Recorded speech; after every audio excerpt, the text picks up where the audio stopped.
go with this now. Sorry guys, give me a second here.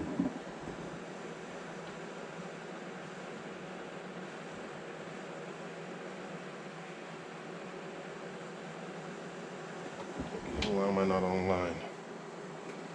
Oh, I'm online. Alright. Sorry guys, I'm trying something new here with this camera, and sorry guys, give me a second. Yeah, I'm gonna send out that I'm live. You know how I do. Give me 1 second. Sorry guys, I'm kind of.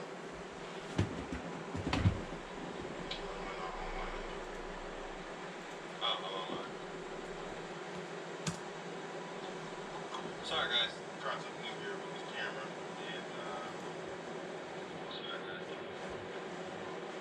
Yeah, I'm gonna send out that I'm live. You know how.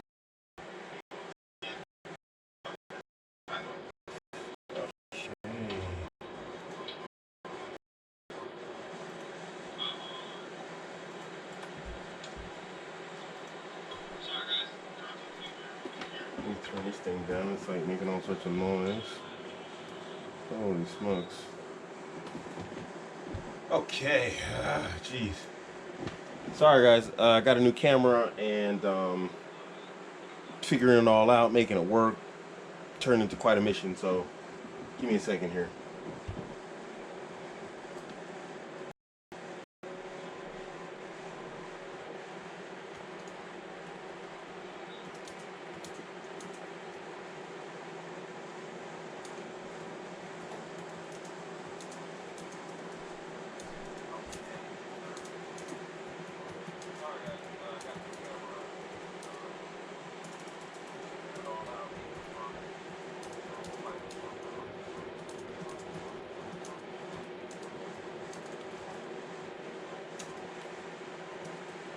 Oh, yeah.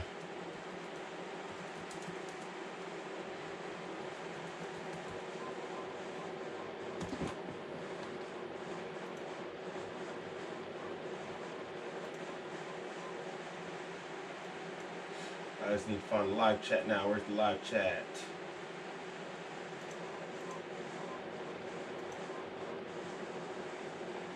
Oh, now I can't access my chat. What? I'm having a crazy. Oh, thank you. Muhammad. Wa alaikum assalam wa rahmatullahi wa barakatuh. AP Moneybag, thanks, man. I got a pretty good deal on this, man. I'm quite happy with it. I can't. Why can I not access my live chat? No. There we go. All right. Ooh, look at me. I'm sweating like a runaway slave. Man, that's how hot it is, man. It is crazy hot up here, people. It's like mad. It's insane. Oh, there we go. All right. Am I not so shiny anymore? All right. What up, y'all? Man, it is crazy hot out here. I don't know. I have a fan, man, and it broke, and the entire city is sold out of fans. I went looking for a fan today, and the whole city ran out of fans. They just sold out. He said, "Jango." Yeah, man, that's how I feel up in here. So yeah, man, I was out until like 8 o'clock because all the stores close in Germany at 8 o'clock. Freaking crazy people. Who closed at 8 o'clock? Anyway, in the 21st century, everything closes in Germany at 8 o'clock, oddly. And I went out looking for fans, trying to, get one to replace the one that I have. I got this like little funky one, but it doesn't do the job like the big one I had. And I couldn't find one, man. Sold out the whole city. They had AC units, but man, I'm probably gonna have to move, so I ain't trying to like pay to have an AC unit installed in this place, whatever else. So whatever. So I wanted to talk about the types of people that I experience. I'm just going back to my thing here, checking the functionality of my goods. I don't understand. Preview not available. Okay, whatever. can't figure it out. This is my fireworks camera controller. So when I was in London, I made an observation about the types of people are there, and I'm pretty sure that I put up a video. Thanks, man. Mashallah. I actually got a deal on this, man. It was the last one, and this was the display model, and it didn't have any like funky fingerprints on it or anything. So I just went ahead and grabbed it, man. I got a pretty good deal on it too.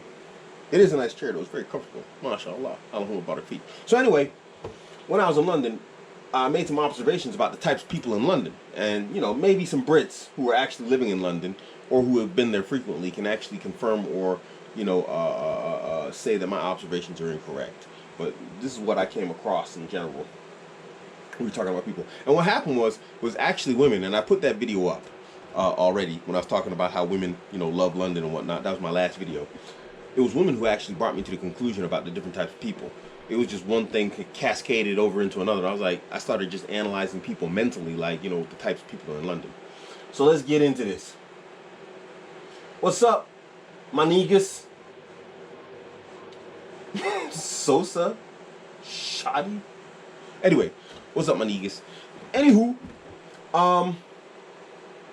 so when looking at the people, I broke them down usually into like categories of two groups of people. Like, with the last video, I talked about the men and the women, so let's start off with the first category, the people of London. And that's the rich and the poor. And, of course, it makes sense. London, the rich people, they're there. They're the bankers, they're the business owners, they're the landlords. They're all the people who are running all the businesses and everything and making just money there hand over fist. And, I don't know if it's relevant or not to mention this, but, of course, those people are going to love London because I don't really find London to be a lovable city. The next are the poor, and they love London for a different reason. And that's because London, or the UK in general, is a socialist state, and so the poor are there just soaking up money and living pretty nice off of the tax incomes and the tax revenue that the government gets from the rich people and the working class. And there's very little in between in there. You don't really find, you're either the working poor in London or you're the rich. There's not really much difference. That's my humble opinion. That's my humble estimation. I mean, you do have a middle class, but it's not a very strong one. You want to see like a pretty good, middle class United Kingdom, you have to go outside of London.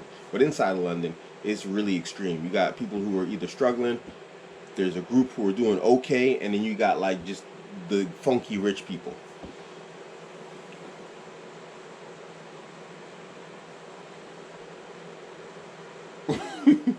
So I don't know, this Sosa cat's kind of strange. Sosa, you gonna get booted, homie. So anywho, they of course love the city for the reason of free resources, or close enough to free resources. And then you find, and something I noticed also there is like there's a lot of benefits cheats there. People who cheat the system to get benefits. And I know some people who are doing it. I ain't saying it's okay. I just know they do it. I don't hang out with those types because it's like they don't bring me real benefit to my life. They ain't gonna teach me how to make money. They're not gonna teach me how to like be resourceful and whatnot. They just shifty, shady people. I ain't trying to learn anything from them. So anywho, moving on to the next group of people, we got the drug users and the drug dealers. Now, believe it or not, the United Kingdom, well, let me say London in specific, has a lot of drug users in it. They were doing like this research, and they were like, the River Thames is like full of just cocaine and like amphetamines and all sorts of other drugs, just from the people like, just because, I guess a lot of their sewer processed water goes back into the Thames, and they were just showing like how there's so much cocaine in the water there. And they said like when they measured, the police came up with a new forensic system to where they started measuring the drug content in the sewer water. And then they did tests all over Europe, and it turned out London is like, the sewer systems probably got like the highest rats and roaches in all of Europe, because they had the highest drug content of any other, European capital city by far. So them people are out there just sniffing and smoking and snorting and injecting or whatever the hell else they're doing. It's a drug user city. And so they're in love with that place because you can get your high on very, very, easily. And then, of course, the drug dealers, who are probably partly the businessmen that I mentioned in the previous category, are, of course, in love with the city because they have a very large customer base to sell from. Or to sell to. Excuse me.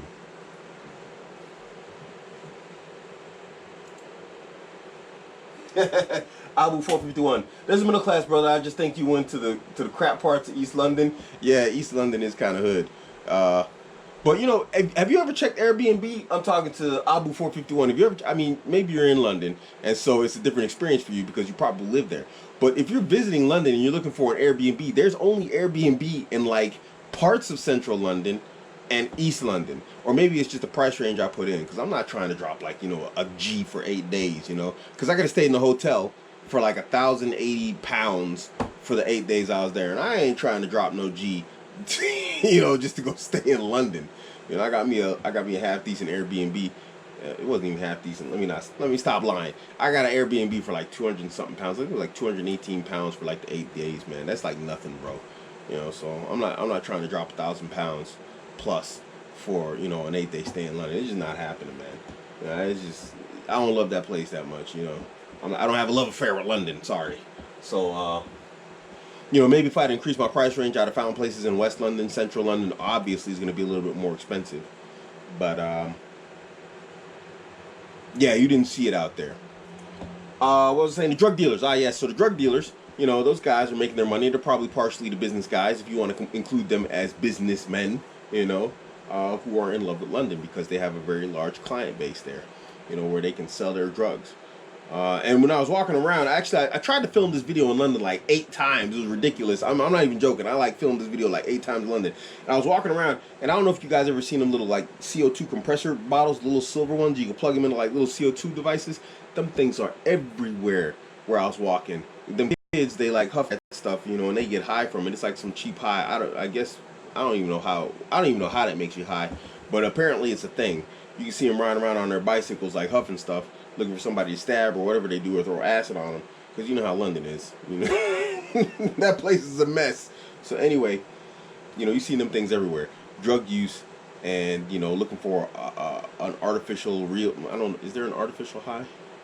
I don't think so. Anyway, looking for a high, you know, in London is a thing, and that's what people do.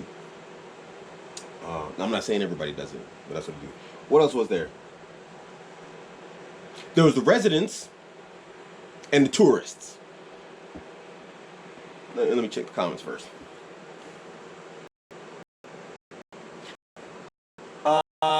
Quick Bow, London was insanely expensive in 2012. Derek says, I'm born in London. Honestly, big, you know, well, you can find expensive. You got to go to like certain areas. But what was that place called? I think it's like, man, where all them Arabs hang out, man. They got some of them good Lebanese restaurants down there.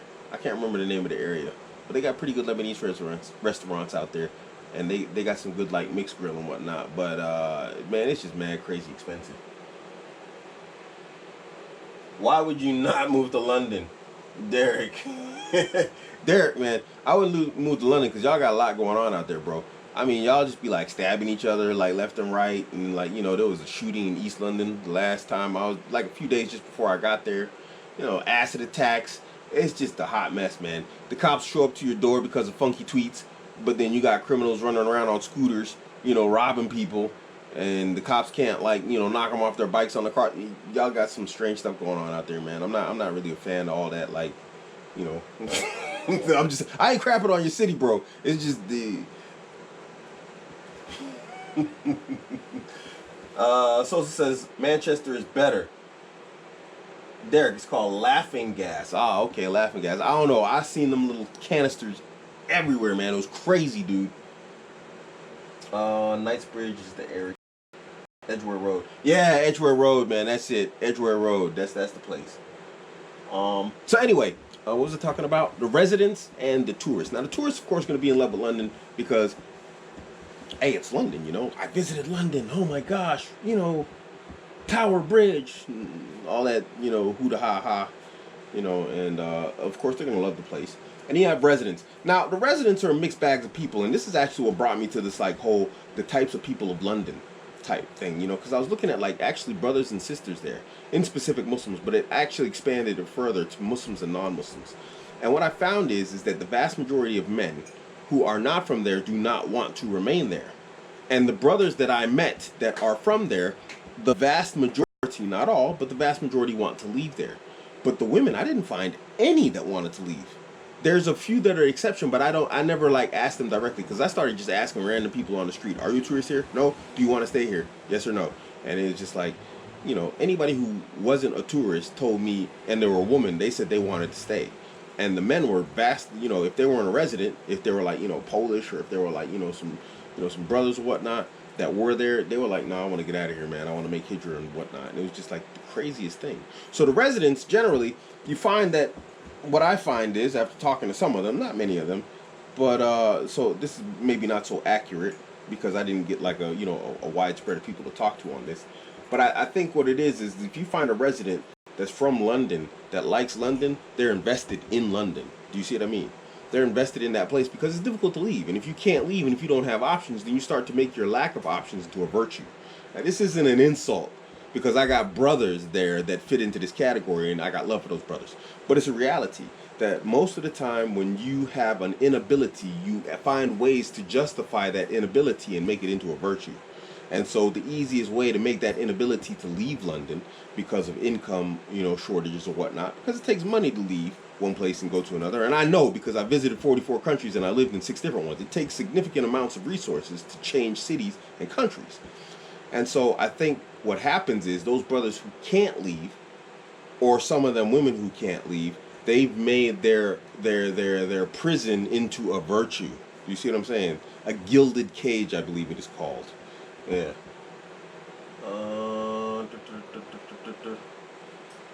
AP Moneybag says, unfortunately, socialist societies, which the UK is often regarded as, like the UK, produce a significantly lower amount of entrepreneurs compared to the US.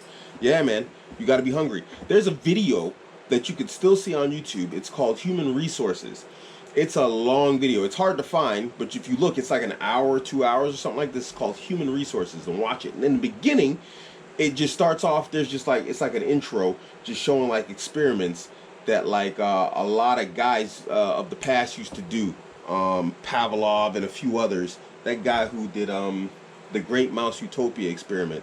And they showed that when like rats in the cage are well fed, they're just sleeping all day and laid out. And then a rat that is hungry and has not been fed very frequently, that thing is looking for a way out. It's trying to dig its way out. It's looking for the same thing human.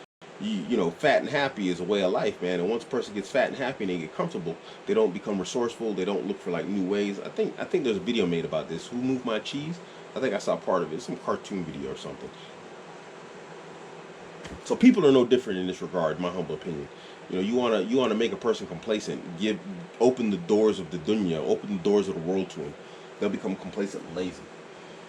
Sosa Shoddy says London is dangerous. I agree. It is dangerous, man. And I think that's any major city. And I think what I'm saying here about London probably applies to almost every major city. But since I spend the most time in terms of major cities in London, I have to check that out, man. The next time I go to a major city, I have to ask around. White Polish sausages. Ebony girls like it. I'll ask them next time I'm there. Like Traveler, can you talk, not necessarily now, about moving to a different country and how to prepare? Yeah, I could do that. That's probably like a video on its own. That takes some time. There's not a lot you have to do, but no, there's a lot you got to do. You can't like go into something like that, like just goofy. Some people do that. They just pack up and they move to a place, and the next thing you know, they're gonna, they end up homeless on the street, and it's just really begging their way, through their new location. Yeah, I can talk about that a little bit. Yeah, sure. But yeah, that's probably a video on its own. So anyway, residents and tourists. Tourists love the place because it's London, and residents, they tend to love the place because of investment. And people, of course, are tribal in nature also. So you find that a person that's from a particular city or whatever else, and they were born, bred, raised there, and stayed there, they're going to, of course, have a natural love for it, even if love is illogical and doesn't make sense. So, got to look at it like that, too, in terms of the residents of London. There was another category. Oh, geez, I made notes. but I lost him because I've been back from London for a while. And there was another group of people, rich, poor, drug users, drug dealers, residents and tourists.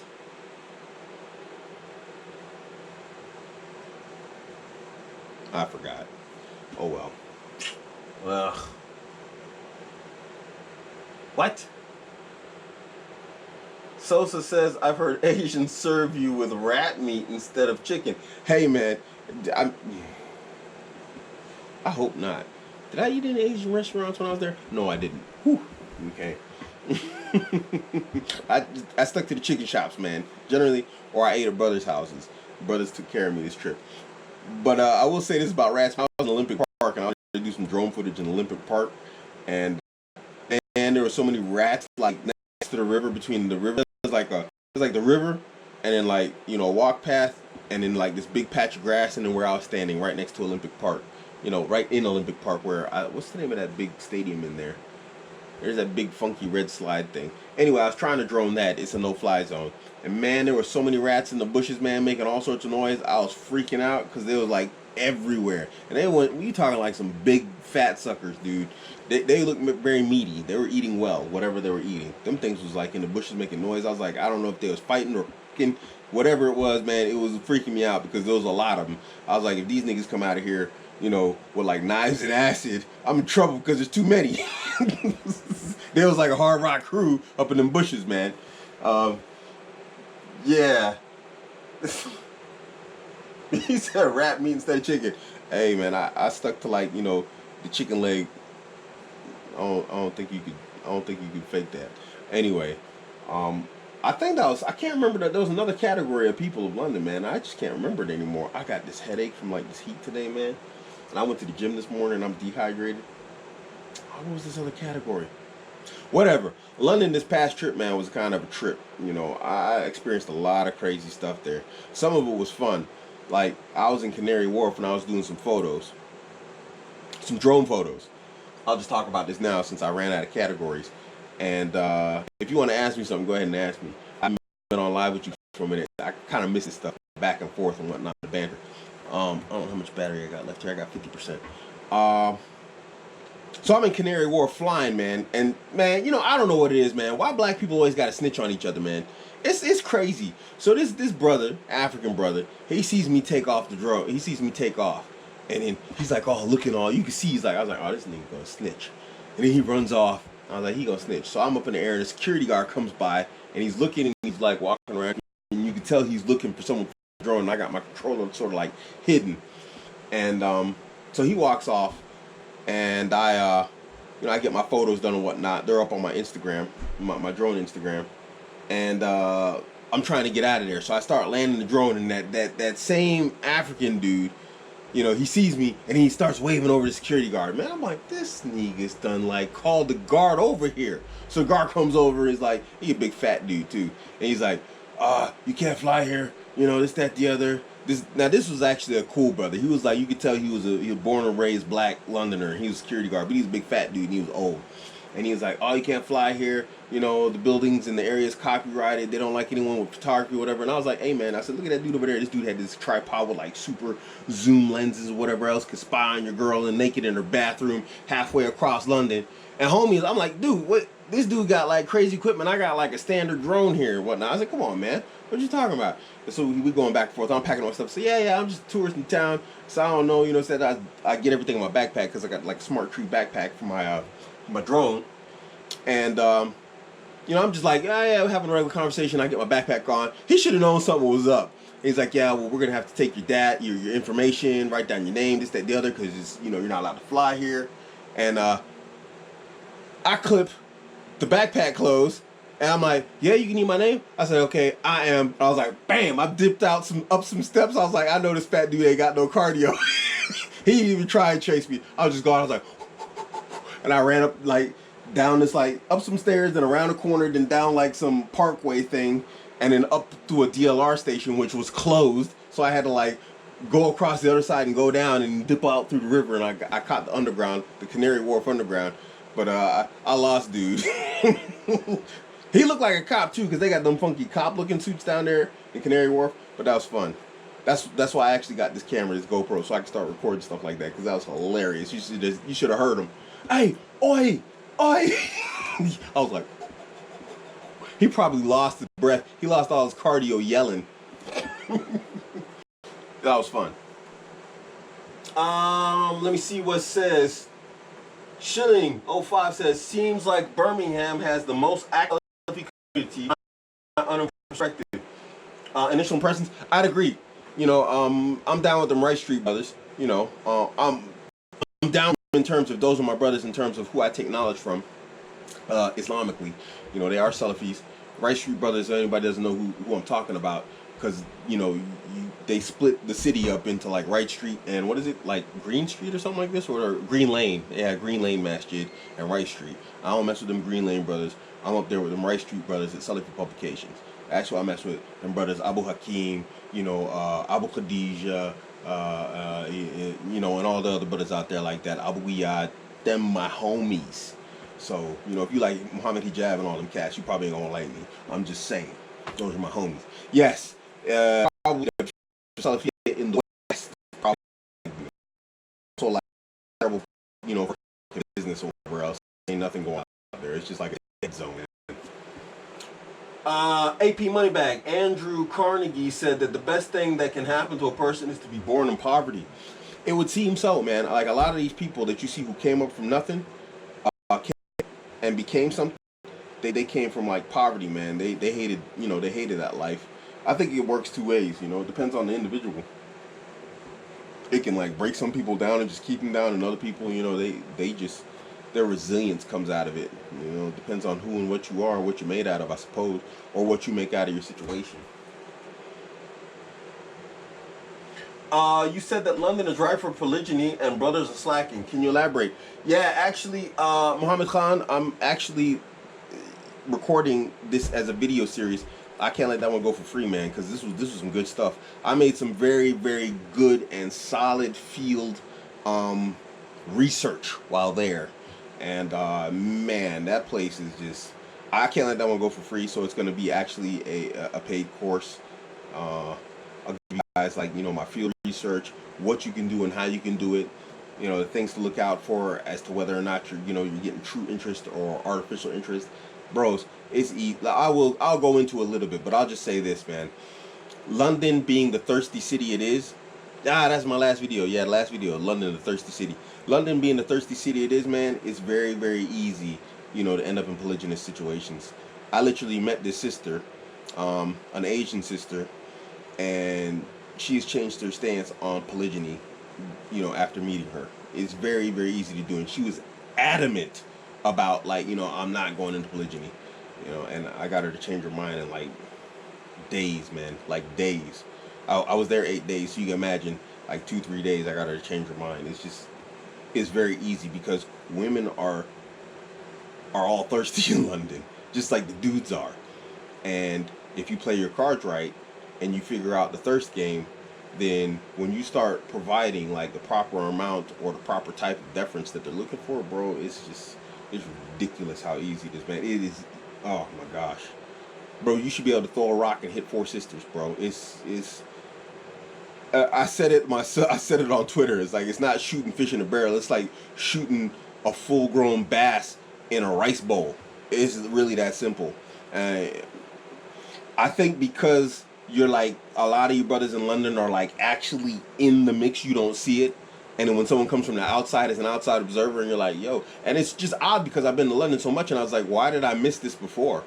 And I think maybe because when I was there, I was just hustling, I was working, looking for, like, a proper, appropriate position and job and whatnot, getting stable, finding a place, a proper place. I was living between, like, 3 places at one point, and it was just, so I don't think I had the opportunity to come in and just actually observe the environment, like, absolutely, detached and neutrally.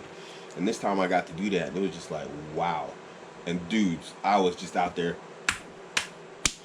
just slam dunking left and right, man. I can come away like tomorrow with 4 sisters out of London, and I could fill up my slots. I'm pretty sure this would be like not some temporary stuff. This is lasting stuff, because I'm not into like the whole smash and dash game anyway. But I do intend to, like, put that out. But I can't let that one go for free. But it's trying to do some stuff in life and whatnot. and it's some good stuff, man. I ain't gonna give y'all no BS. Y'all gonna get some good, and it's gonna be really good. You know, that's part of the camera here and everything, and why I got it, because I want to get like proper video, you know, structure it properly and everything, and make sure you get it. And I know I said that a lot, but guys, this is coming out. This is coming out soon, inshallah. Sosa said,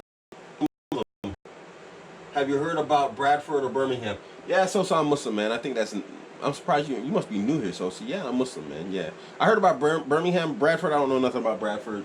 Maybe someone can fill me on Bradford, but I don't know nothing about it.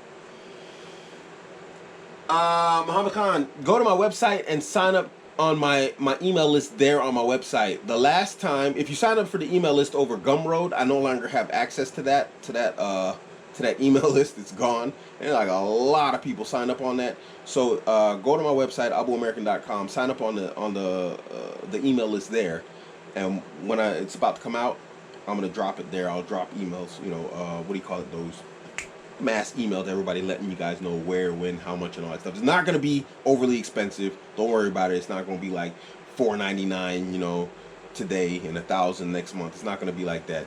It's not going to be expensive. It's not going to be cheap. You know, it's going to be like right in the middle. It's going to be affordable. But it is going to be constantly updated, you know, because it's going to cover London, not just my last trip, but in general, because I do plan on going back very soon because, boy, I gotta marry some of these sisters, man. I can't marry them all, but some of these sisters gotta be scooped up. They too fine to be out there by themselves, bro. This is just, it's crazy, man. I met this Jordanian girl. I don't know what y'all doing letting these sisters just lie around like money on the ground, bro. I don't know what's going on out there. But I gotta get back out there and grab some of these up. So this is gonna be an ongoing thing to I'm gonna be consistently updating it. And as the material increases, then the price will increase for anybody who comes in later. But if you get in early, you get the initial early price and you get to stay in for good at that price. But anybody who comes in later, then they might get the $4.99 price when there's something like 30 videos up. You know what I mean? Because they're getting more material. So inshallah, it's not going to be long. I've said this before and I know it, but this time I'm gonna make it happen. You know, and I apologize for all the times I've been trying to put stuff out there and I haven't put it out there, but I get busy with other stuff. I got like this business going. Where's my material? Well, I don't have it here. It's like over there. But you know, I got like this actual physical business going here. That stuff like takes my time, man. And it's not easy to try and do all this stuff. Run the website by myself, write content by myself. It's madness, dude. Because I'm not a tech guy, so trying to figure out the website is difficult. And then just writing content takes time. I'm working full time. I'm doing the business. Dude, my head is split. I need to just focus on one thing, but I'm ADD, so.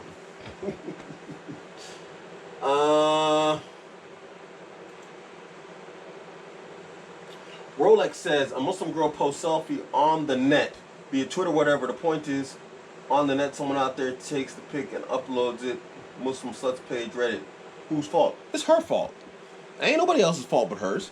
Look, anything you put on the net no longer belongs to you. You put something on the net, man, that's gone. You put any personal information, that's not yours anymore. It's not personal. You can't complain about what someone does with the information about you. Whether they look you up, find you, find out where you live, find out where your kids go to school. You put all that stuff out there, people are going to find out. It's your fault. You put too much information out there. And that goes for digital information in terms of pictures also. These sisters keep on putting their pictures up online. And then they get mad when someone hijacks their photos. And they, you know, man, I've watched these women, man. I've watched them in London. Yeah, I've been sitting across from them, and you watch them, and they sit there and they take these photos at different angles, and they take like 80 photos, and then they take the best one and they upload it.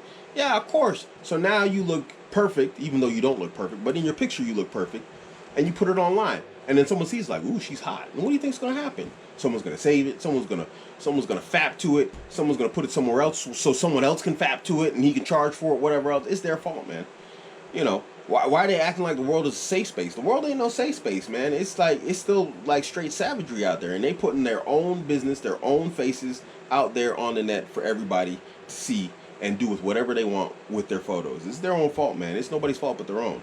You don't want anybody using your photos for something, your words for something, your personal information for something. Don't put it online. And that includes like private Instagram. You know, that's not a safety net, you know, because what if, like, I have access to my wife's Instagram. So let's say my wife is on a private Instagram of some sister that has a private Instagram, but I'm a shady dude. I'm not a shady dude, but let's say I am. What happens? Now I have access to that sister's private account, and I can do whatever I want with that. You don't want something to be spread on, on some shady, dodgy sites. Don't put that stuff online. It doesn't belong online. If you don't want to end up somewhere bad, I even understand that, the information I put online, the pictures I put online, they can end up somewhere dodgy. I understand that. But it's like, if you could do something more with me in my face than I have, then man, knock it out. This is awesome. It's just going to bring me more fame, I'm not looking for fame, but I'm just saying. It'll just, drive people towards me. If you could do something with it, great. Awesome. Maybe you could do better than I can. But sisters, man, they're acting like victims, and it's like you're a victim of your own crime. You're a victim of your own hands.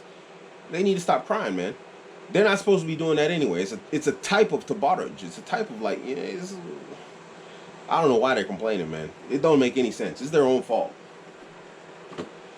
Oh, sorry, you continue. You said she had makeup on, hair done. She literally put herself out there and found her pic is now in that group, and she's crying about it. Well, yeah, basically, like I said, they take 80 pictures, and they covered all that, even though I didn't see that message when I went into my whole diatribe, or however you pronounce it. So, it's their own fault, man. It's her own fault. You make yourself look like meat, and what's going to happen? You get handled like it, You're going to whip out the knife and the fork and the barbecue sauce, and then go throw down. That's what these sisters are doing. And they know they do it, man. They know they do it. And why do they complain? Because it's a type of attention. You got to remember, man, what they want is attention. And they don't care how they get it. So by being a victim, it brings them attention. So if they were really upset about it, they would be ashamed about it, because that would be true upset about it. You'd be ashamed, and you wouldn't mention to anybody. Because if they go out and they I would be loud, but let's hope not. But if they go out and they make fornication, if they go out and make zina, do you think they're going to go, oh, he took advantage of me, and they're going to put that on the net? No, they're not, because they would be ashamed of that act. They'd be too ashamed to tell anybody about that. So what are they doing when they tell someone that, my picture's on faptomuslimgirls.com or whatever else, or the Muslim Fap Reddit subreddit for Muslim girls, you know what I'm saying? Wherever they end up, why would they broadcast that? Because it brings them attention by way of sympathy. Remember, attention to women, they don't care how it comes. Good, bad, whatever, sympathy. It's like dollars, euros, it's like pounds. They're going to take it however it comes. If it's truly something they feel bad about, they're not going to put it out there for anybody to know about. Women have a very strong sense of personal shame. So you find her out here, hoo-ha and boo-hooing about it, man, then know for sure that they're just looking for attention. They're looking for sympathy. But they don't care, like I said, how that attention comes. Give me the PayPal link, AP Money Bag. Nice. Did you go to East London Mosque? No, I didn't go to East London Mosque this time, man. I go to, what's the name of that place? I was down at Brixton Masjid. Some dude see me. He was in his Mercedes, like, yo, I'll be American. I was like, yo, how you know me, man? He's like, man, I watch your videos. And I was like, okay, nice. He did it in a British accent, but it was crazy because I'm a black dude and it was night and it was like not even well lit. I was like, dang, this dude got good eyes, man. So, I was down there, and Masjid ibn Baz, I think it's called. It's out in East London. Yeah. Rolex said that's exactly what I said, man. Because you on point, man. You on hawk, man. That's the truth. The description of that group is "Go cry about it, Muslims. Not our fault. Your women are not as modest as you thought." She is begging people on Twitter to go report the page on Twitter. I saw this on my Twitter timeline due to Fahad, aka American Zabiha, replying to her, "It's her fault. Boo-hoo." Hey, man, it's their own fault, man. It's their own fault. What you gonna do? We can't. It's crazy, man. These Bens want you to save them from themselves. I mean, can you imagine that? You throw yourself in a pit. Save me. You pull them out the pit. They jump back in. You like, all right, nigga, now you like just being a clown. And that's what they doing. It's not like they can't go online and find out what's happened to other sisters. It's not like this is like news. Like this is something unknown. This has been going on for a long time. Not just Muslim women. Non-Muslim women have been going through this. So it's like, how did you not learn the lesson? Sorry, guys. I'm looking at my power here. Yeah, I still got enough power. It's like, how did you not learn that lesson? Just crazy, bro. They just playing, man. They just playing. Yeah, it's just And here's the thing. If the brother was going back and forth with the sister, again, they don't care about how that attention comes, including negative attention. They will argue with you, and because they have captivated and held the constant attention of some guy, that's good for them. So you don't even argue with them, man, because that's what they're looking for. They're just looking for some sort of engagement, so they can get their feels on, how they are with their dang emotions, man. They got to just express myself, and you can't silence me. They just want to feel. They just want to put it out there and just go all crazy and get attention based off of it. Man, don't even engage them in that stuff. They ain't serious. Because like I said, this has been going on for a long time. This didn't start in like 2019, man. Like, people stealing photos and then putting them on, other people or on websites that are dodgy. This is not new. They known this stuff, man. So it's all that, what is it called? Crocodile tear stuff, man. Just mad. Abu 451, man. Come on, bro. Abu 451, man. You said women need to stop attention seeking. That's like saying brothers need to stop looking for a wife. Brothers need to stop looking to get busy with the wife at night. It's just impossible, man. It's women look for attention and the time of a man. Man looks for physical access to a woman. Of course, from the Islamic context, we do this in a permissible way. But in general, from a biological position, men are looking for like reproductive access. Women are looking for time and attention. So we trade one for the other. Women trade, physical access for time and attention. Men trade their time and attention to gain physical access. This is impossible, man. It's like a biological built-in type of it's built into it, man. It's never gonna go away. That's like women saying guys need to stop, being horny and liking women. This is not going to happen, You might find a few who are capable of it, but they're going to be the extreme exception and not the norm. And that's the same for women in attention, man. That's their thing, just like us and beautiful women is our thing as men. So yeah. That it would be nice if they could like tone it down a bit, but they're never going to get away from that. Sosa says, I had a Muslim friend and he accidentally ate jelly beans made from pig skin. Is it bad for him? Sosa, do this, man. Check it out. Go to, I don't know what your manhaj is, but go to Salafi Talk and do a search, or you can go to Google and put in salafitalk.net and then I think it's like ;gelatin. And on there you'll find a ruling by Sheikh Ahmed Bazmoul, Hafizahullah. He's still alive. He lives in Saudi Arabia. And he's very knowledgeable. And the Sheikh said, and I'm not making this ruling. This is not like, Abuamerican making a fatwa. I just know this. And I know where you can find the source. Like I said, salafitalk.net. You can look it up there. Ahmed Bazmoul. And Sheikh Ahmed Bazmoul said, when the substance changes, then the ruling changes. So like the example of, what is it? Vinegar. So like alcohol that becomes vinegar and no longer has an alcohol content becomes permissible. The alcohol itself is not permissible. But since the substance changed from alcohol into vinegar, it now becomes permissible. And the same thing applies vice versa. A vinegar that was never alcohol before that ferments and becomes alcohol is now impermissible because the substance changed, the ruling changed. So he showed the chemical process that pig content, whatever, comes from and changes it into gelatin. And so basically the same ruling applies there. Since the substance has changed, the ruling has now changed also. And so Sheikh Ahmed Bazmoul, Hafizahullah, has made a fatwa saying that gelatin, as long as it has gone from, a pig substance into gelatin, the substance has changed and so the ruling has changed. So it's gone from an impermissible substance into a permissible one. But I advise you to go to salafitalk.net and look up the ruling there. It's still there. It's still posted. And you can find it on salafitalk.net by Sheikh Ahmed Bazmoul. The best way to find it, like I said, is put salafitalk.net into the Google search, ;, and then put gelatin. And the ruling should show up there. Now, whether or not you choose to accept it is something else. But I'm just telling you what I know for sure as a fact from the Sheikh as a fatwa.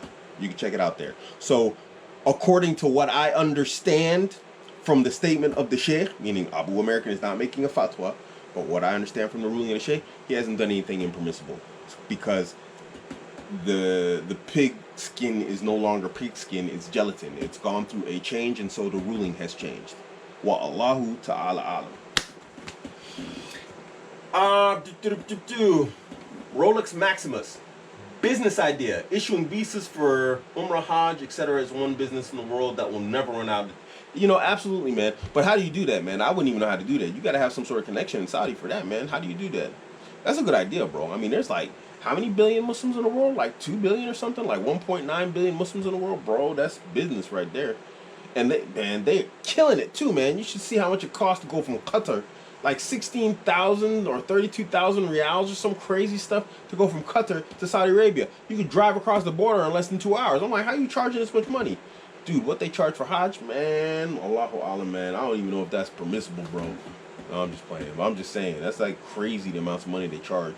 You can't tell me they ain't scraping a whole bunch of money off the top of that. That is very good business. It's nothing new. The money is crazy. My uncle just acquired a license, and I'm joining. Nice, bro. Nice. MashaAllah. MashaAllah. Allahumma barik feet, man. Mabruk, man. Congratulations, man. So anyway, anybody got something, man? I don't know if anybody's got something else, man. I just basically want to talk about them people in London. I wish I could remember that last category. Man, I'm getting old, man. Plus, I got a crazy headache from all this heat. I was in the gym sweating, man. I literally could wring out my shirt, and I only drank like 1.5 liters of water and some tea today, man. And so I think I'm dehydrated, and I got this crazy headache, so I can't think straight right now, man. I mean, I'm literally like about right here. I got like this ice pick style headache, man. It's just, it hurts like there ain't no tomorrow.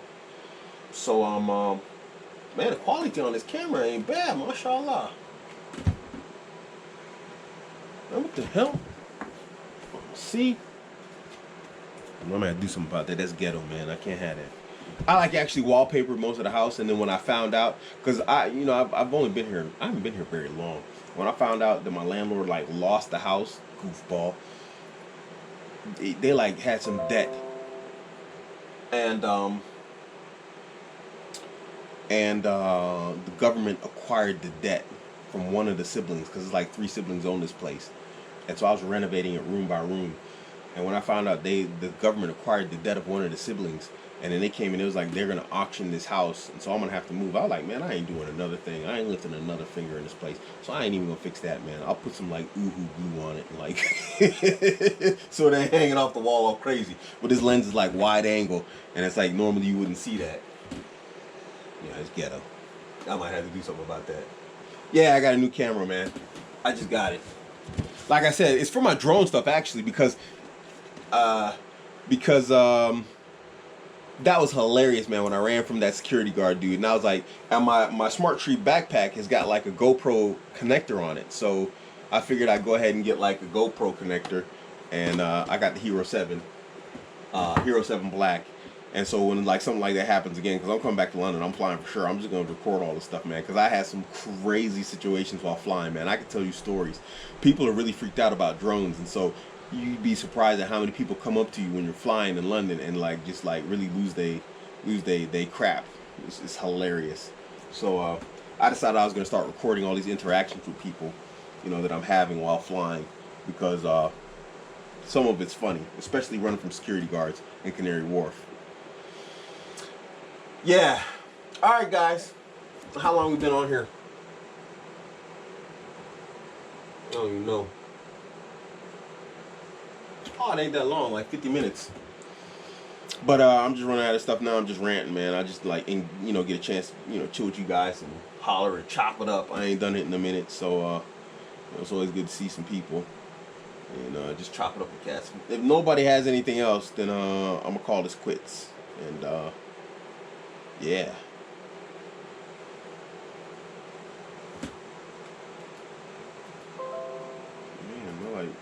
Getting all sorts of notifications and whatnot.